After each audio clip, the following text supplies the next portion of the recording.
अस्सलाम वालेकुम भाई साहब। मुल्लू का मछली इतना मेरे फॉर यू पे आई जा रहा था, आई जा रहा था। खैर बंगाली होने के नाते फ़र्ज़ बन गया था ये ट्राई करना।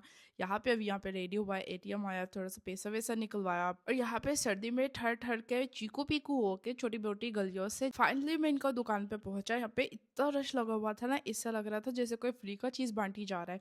और फैमिली हॉल में बैठा, यहाँ पे भी इतना रश था। खैर इनका तरीका ये है कि ये पहले मछली को बेसन में लपेट के ऑयल में लगाता है, और जो ये है ना ऑयल इसलिए काला लग रहा होता है क्योंकि सरसों का होता है। मुझे बहुत ज़्यादा इंतज़ार करना पड़ा था। खैर फाइनली ये मछली मेरे पास पहुंच गया, और ये दिखने में अच्छा लग रहा था। इन्होंने दो चटनी के साथ सर्व किया था, हरा हरा और मीठा चटनी। मीठा चटनी मुझे इतना बढ़िया नहीं लगा था। फिर अच्छा, जो हम लोग हैं ना वो फ्राई फिश बहुत कम खाते हैं, ज़्यादा हम शोरबे वाला और साथ चावल खाते हैं। पर ये मछली ये वाली चटनी के साथ बहुत अच्छा लग रहा था, मुझे बहुत जायकेदार लगा था। खैर फिर तुम लोग ये भी पूछता है कि अरे रुबीना तुम्हें कांटा नहीं लगता? अरे भाई तुम लोगों को, मैं इनको बहुत प्रैक्टिस है। खैर यहाँ पे मैंने खाया पिया। बाई।